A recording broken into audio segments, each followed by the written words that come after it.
Carl, first of all, a lot of people are wondering, are those really your comments that were published in Art Voice? Yes. And were they some sort of joke, or were you serious? Well, as I said in the memo, a little bit of humor, old style humor is good.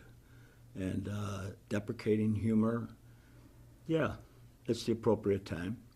It's the appropriate time to say goodbye to a couple people who I think the country created a very divided country because they tried to bring the country someplace else other than where it wanted to be.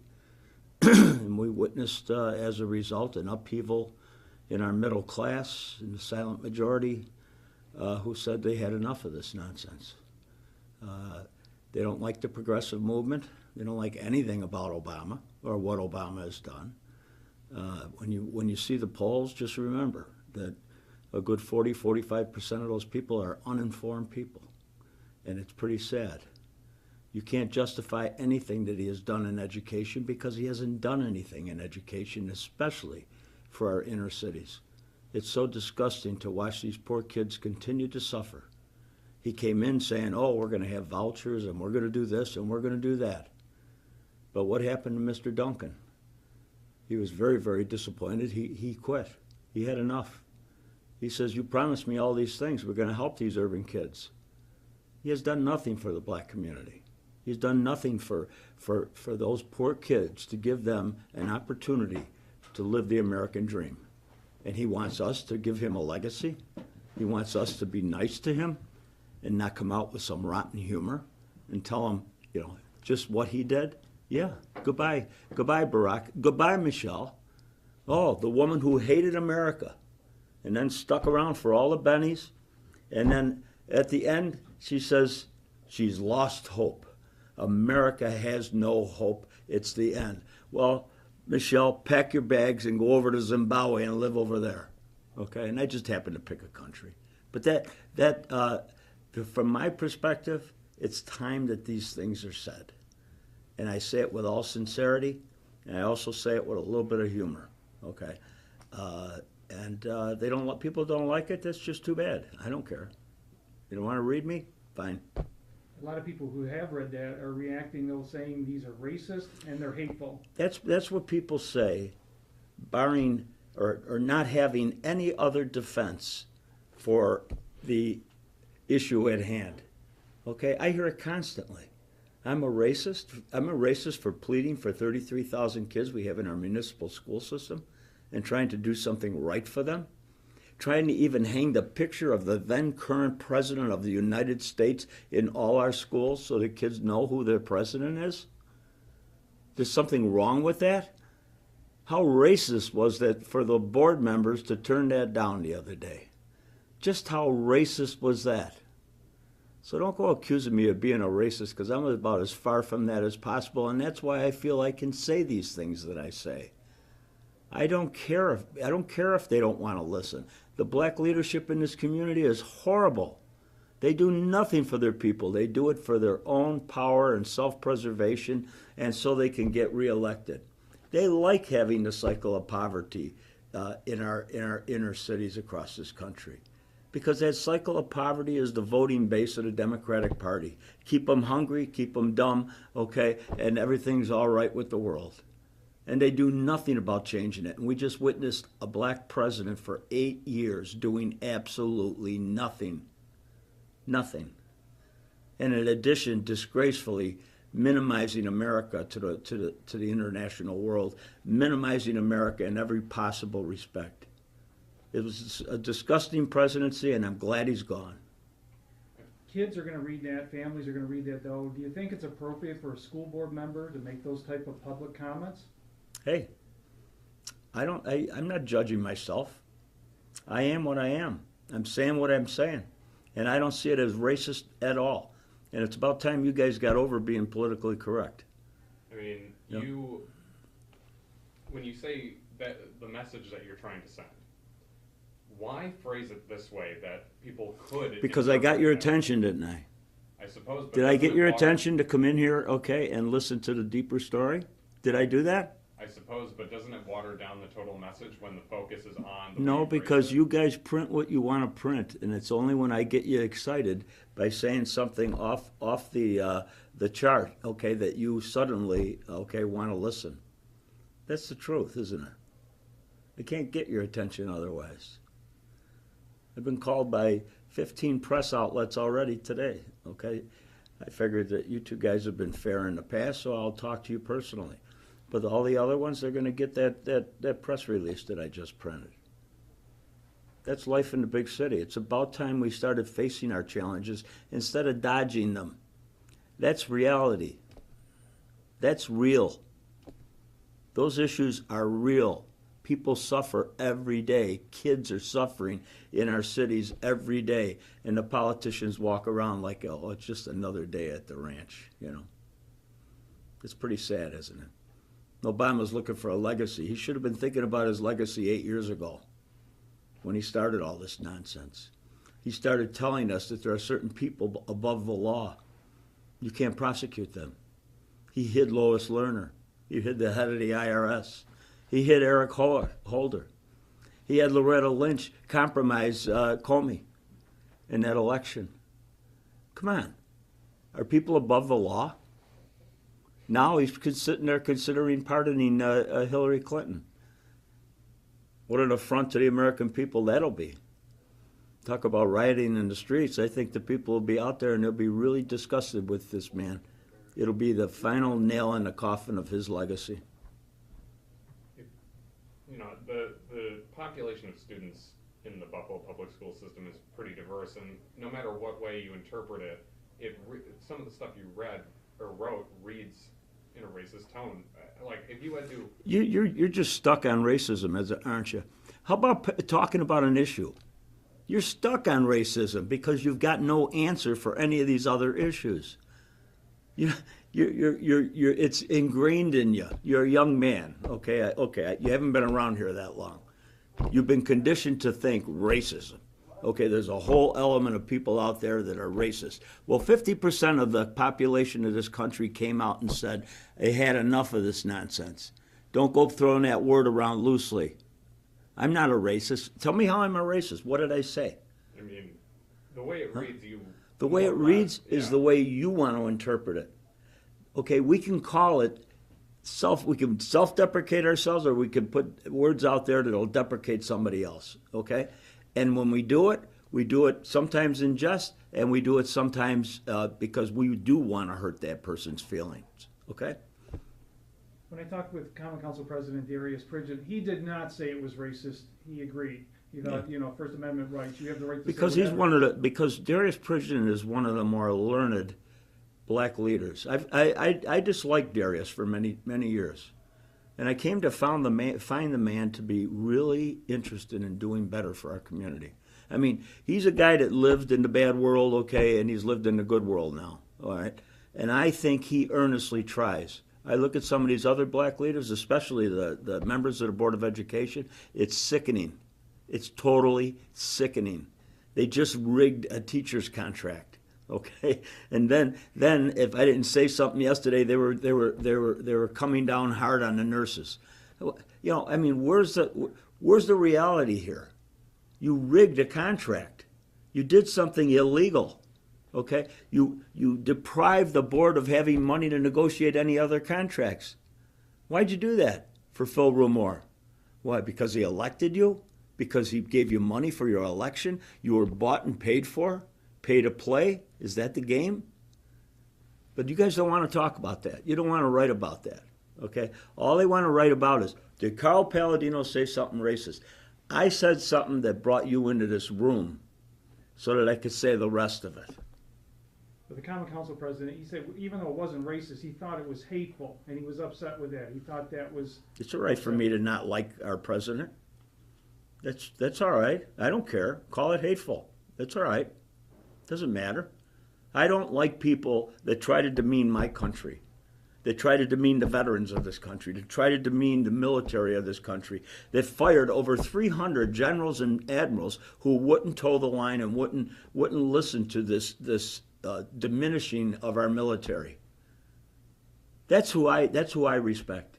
I don't like a president, okay, who allowed Valerie Jarrett to go and stand down in Benghazi and not send our boys to help those kids on the ground. I have a military background, okay. My thought is the military never leaves its men behind, and Obama left them behind. He drew a red line in the sand in Syria, and then allowed all this killing to happen because he's a coward. We have a president who is a coward. A yellow-bellied coward representing America. And you want to know why the middle class rose up and said enough is enough? Just those simple things. I know you're going to edit the hell out of this thing, but it's, the reality is that there's a lot of real issues to discuss about this president and his legacy. He just pardoned 650 drug pushers. They're back on the streets poisoning our kids. Stop it. Stop saying that that's all right and acceptable. It's an afternote in the Buffalo News. 650 criminals who are prosecuted in our system, he just commuted their sentences. There's nothing wrong with that? That's not racist? What's it about? That's how I feel. Yeah. Do you worry the backlash from this, though, could cause you some... I don't care. I don't fear. Okay? I don't fear. No. I don't care. I don't care if they don't like me. I don't care if people got something to say, because I know that their minds have been so warped by this progressive movement over the years that these people have to be reconditioned to a reality that's not trying to micromanage every thought that they have. The press in the past has had that ability to tell them what the issues were and how to solve those issues. And they listened. And then finally they said, boy, there's something bothersome about this. So when they saw the guy come out with the flag, and the American flag, and say, we're going to make America great again, they listened. And they did that for a reason. That was more of an upheaval, of a revolution, than it was an election. The American people spoke, and that was awesome.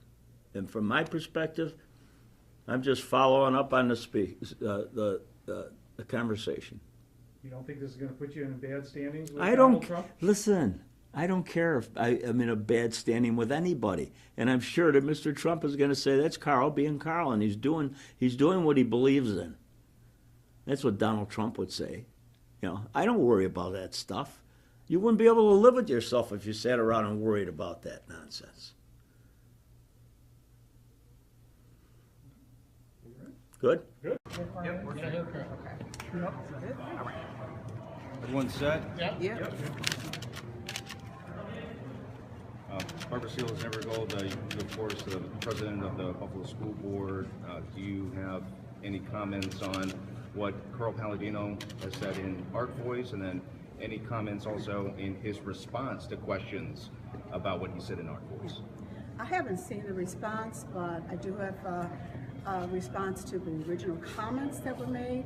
I have received just numerous telephone calls, emails, comments from members of the community who are distressed, who are angry, who are outraged that a sitting board member would make the comments that he made, the defamation of our sitting president, President Obama, and his wife are totally out of line and unacceptable. And I certainly have concerns as an elected official, as an elected board member, that a fellow member of the board representing this district would make such comments. Have you spoken to other members of the board? What are they saying? I haven't spoken directly to other members of the board at this point. Now, in his comments, not only does he target elected officials at the federal and the local level, but also board members. How do you take that? Well, Mr. Paladino has done this in the past, so that was not surprising whatsoever.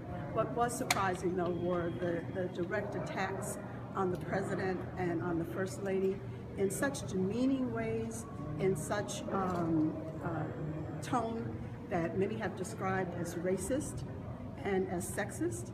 And so those are the comments that I am most concerned about because of the messages that they send to our children. What was the specific comment that Carl Paladino made in the Art Voice article, or what he'd like to see in 2017. What specifically was most troubling about what he said?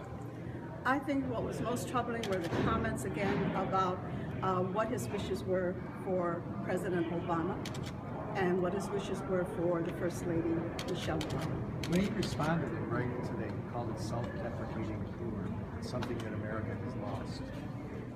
Well, he may call it whatever he wants to call it, but that's not how people see it.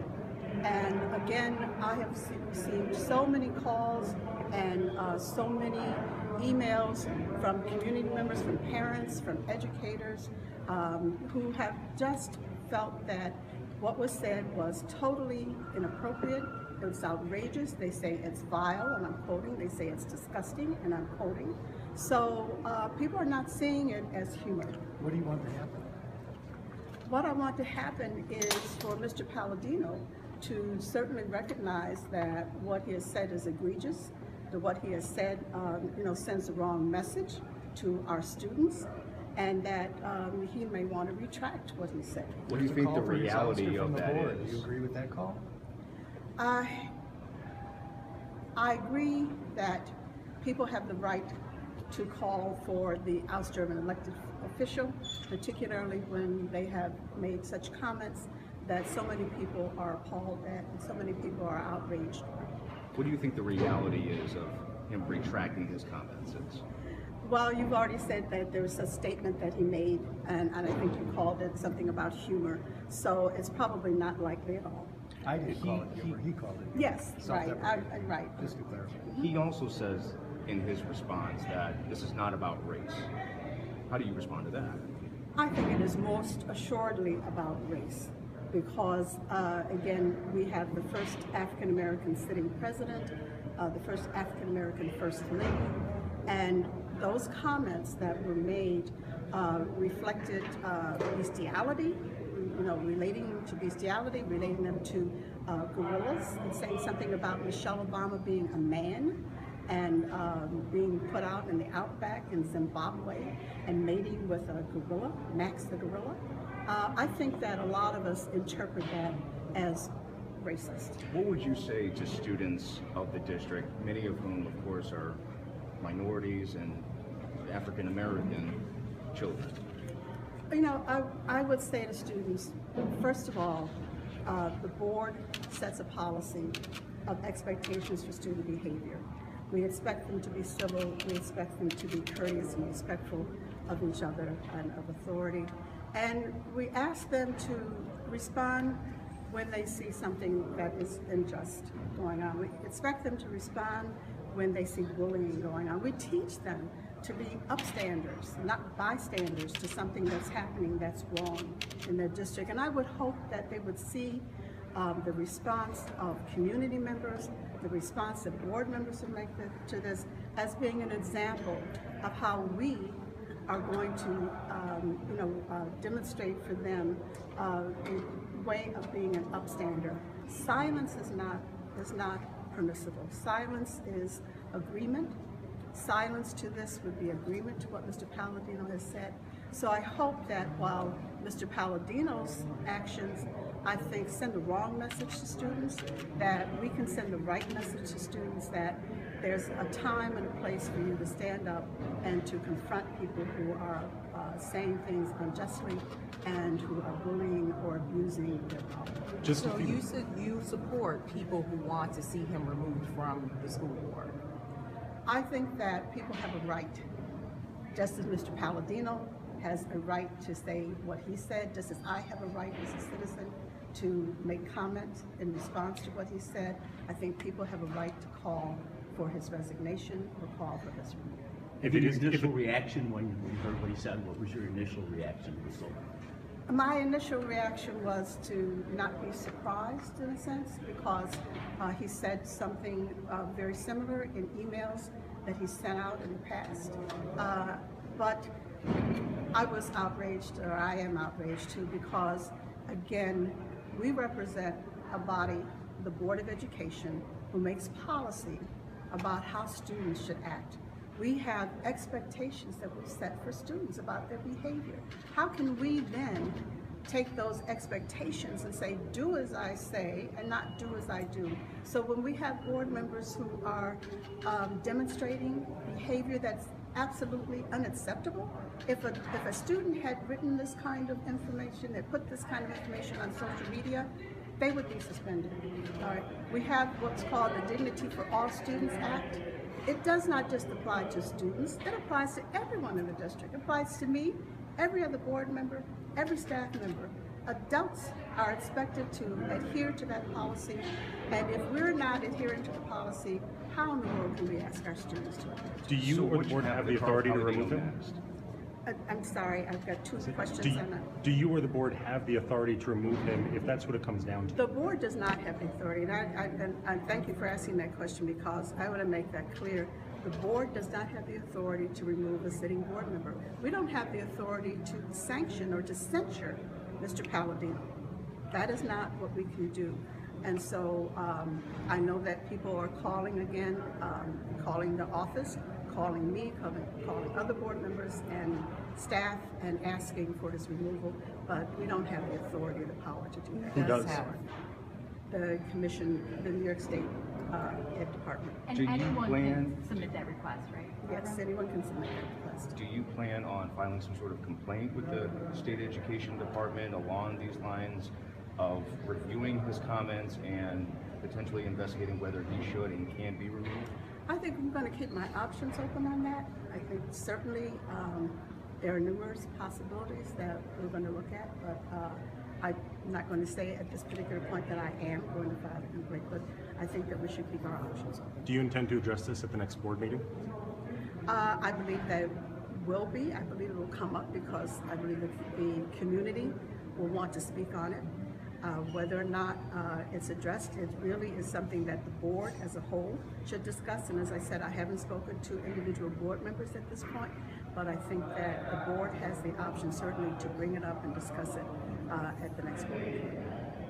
Have you spoken to the superintendent at all? No, I have not spoken to Dr. Cash. She's not in town.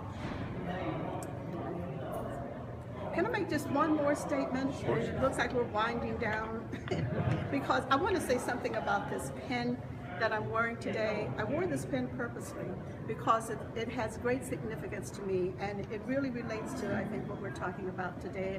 And again, it's a message that I want to send to our students, because as they're watching this and as they're reading what's happening, I don't want them to think that one board member represents the entire board. But this pen represents a group of African American women called the Phyllis Wheatley Club that were formed in the late 1800s to address issues of diversity, and they would call it diversity then, but civil rights at the time, at the turn of the century. It's a small group of women that really made an impact in this community for African Americans. And in 1900, we had 357,000 residents in Buffalo, only 2,000 were African American. And yet these women made a significant contribution to the civil rights of African Americans because they spoke up, because they were proud, because they were courageous, and in facing much more danger to their own personal life and limb than we do today. So I wear this, and I hope students will take this as a symbol of people who went before them and talk about shoulders we stand on.